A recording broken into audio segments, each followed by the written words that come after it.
আমরা একদম বর্ডার এলাকায় চলে এসেছি, একদম নির্জন। আমরা তো রাস্তা চিনি না, জিজ্ঞেস করতে করতে আইসা পড়লাম।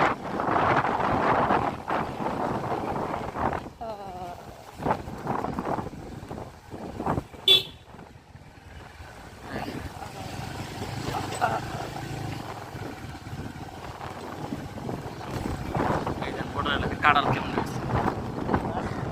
আমি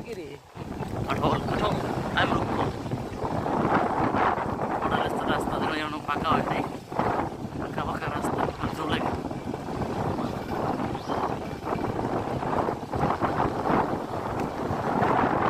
বাস যাওয়ার লাগে, খাওয়ার আগে পাহাড়ে খালি বাস যাওয়ার আর বাস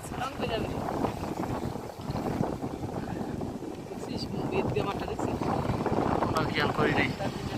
ওই যে বর্ডার